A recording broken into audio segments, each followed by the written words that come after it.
Ouais, ici, donc, j'avais déjà vu auparavant ce qu'on appelait l'idempotence, hein. L'idempotence, je l'avais vu.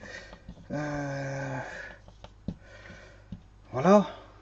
J'avais vu ce que c'était que l'idempotence et j'avais fait un exercice, notamment avec une matrice. Une matrice, voilà, où je multipliais deux matrices et j'obtenais la même matrice. J'avais une matrice A et une matrice B. A était, si vous voulez, non, j'avais A et A, ouais, parce que l'idempotence, c'est ça justement. J'ai A et A. J'avais multiplié la matrice A par la matrice A pour obtenir la matrice A. Elle était constituée d'éléments différents, hein. Ouais, d'éléments différents. Non, d'éléments identiques parce que c'était la même matrice. On avait A et A. Et voilà, et si je multipliais A et A, j'obtenais A. Voilà. Et là, c'était des éléments, on va dire, quelconques. 2, 4, 5. Là, j'avais 2, 4, 5. Voilà, moins 2, moins 3, moins 3. Mais en multipliant celle-ci par celle-ci, j'avais 2, 4, 5. Voilà, vous comprendrez que la matrice là, on trouvait celle-là.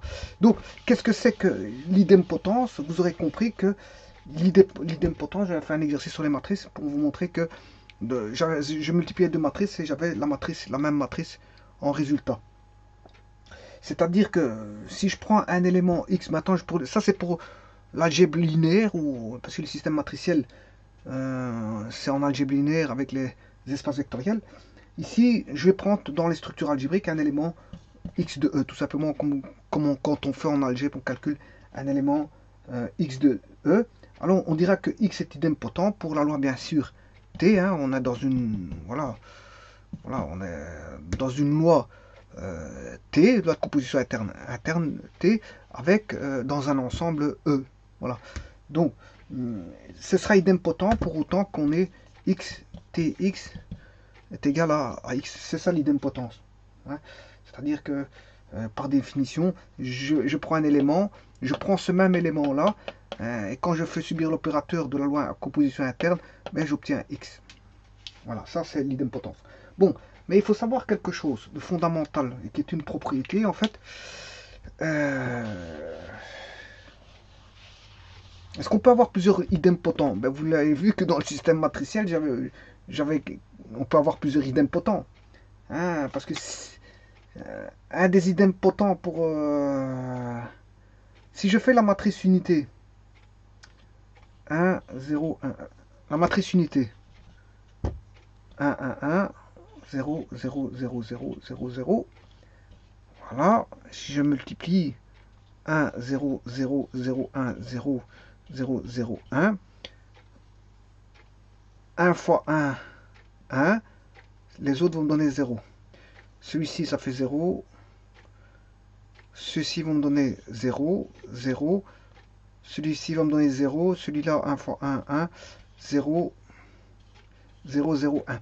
Donc, vous voyez que déjà la matrice unité, que j'appelle I, bien sûr, la matrice unité, si je multiplie par elle-même, mais j'ai bien l'idempotence, hein, pour la matrice unité. Mais j'ai fait une vidéo, voilà, j'ai fait une vidéo où j'avais une matrice A qui n'était pas la matrice unité et qui donnait, je veux dire, A fois A donnait A. Voilà, rappelez-vous. Donc, ce qui veut dire que, apparemment, on peut avoir plusieurs idempotents. On peut avoir plusieurs idempotents. Bon, et justement, c'est une propriété ici que je vais énoncer et qui dit que, bon, les idempotents, on peut en avoir plusieurs, oui, parfois, mais pas toujours. Voilà. Par exemple, quand on est dans un groupe, hein, je rappelle ce que c'est qu'un groupe. Un groupe, il faut, si ET est un groupe, on a 4 critères, hein, 4 critères, c'est-à-dire on doit avoir une loi de composition interne et partout définie. Ce que j'appelle une LCI, hein, une loi de composition interne et partout définie. Voilà. 2, je dois avoir l'associativité. Associativité. Bien sûr, le neutre. Et bien sûr, ce qui va avec le neutre, c'est le symétrique.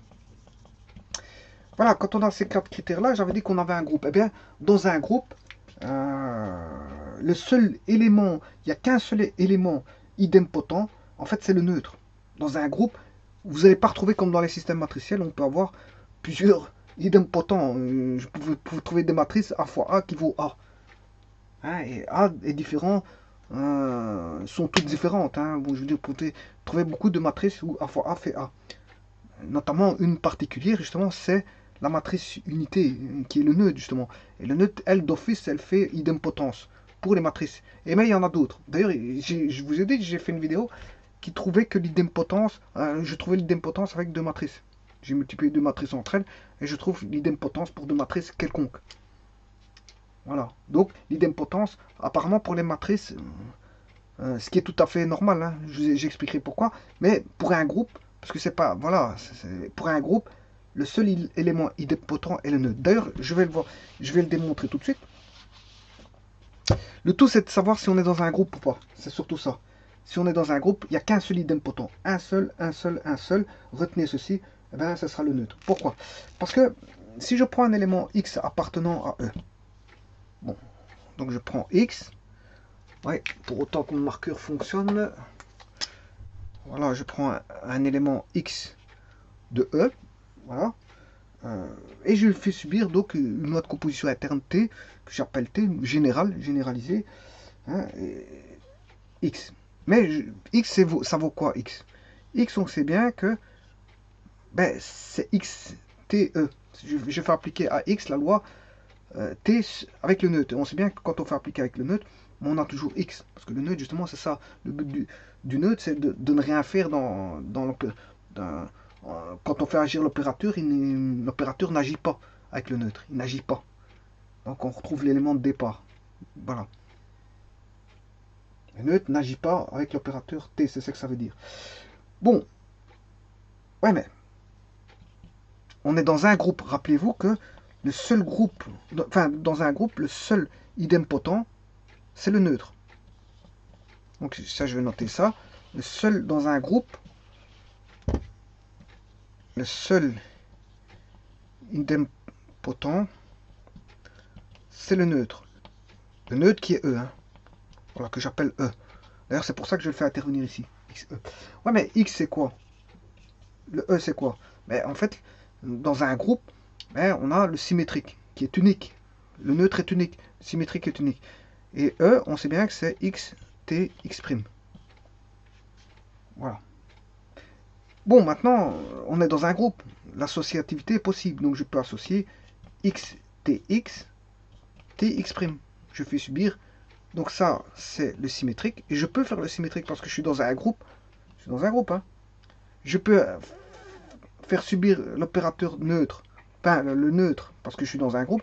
Je peux faire subir faire agir le symétrique. Je peux parce que je suis dans un groupe. Hein, il y a le symétrique dans un groupe, il y a le neutre dans un groupe.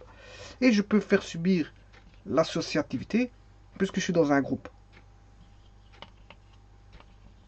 Donc je fais subir trois règles du groupe qui en possède 4 le groupe. Hein, je dirais même je fais subir 4 règles parce que j'ai une loi de composition interne T. Je fais subir voilà, la règle du neutre, la règle du symétrique et la règle de l'associativité. Bien, rien qu'avec... j'utilise toutes les règles du groupe pour finir par trouver que...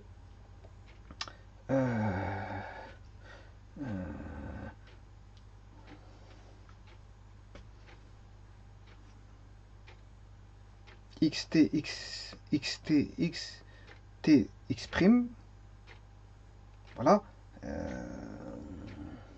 Si x est idempotent, hein, si on a l'idempotence, dans un groupe bien sûr, x, on a xt, x' qui vaut E. Voilà, donc voilà, là on a l'idempotence, hein, supposons qu'on a l'idempotence.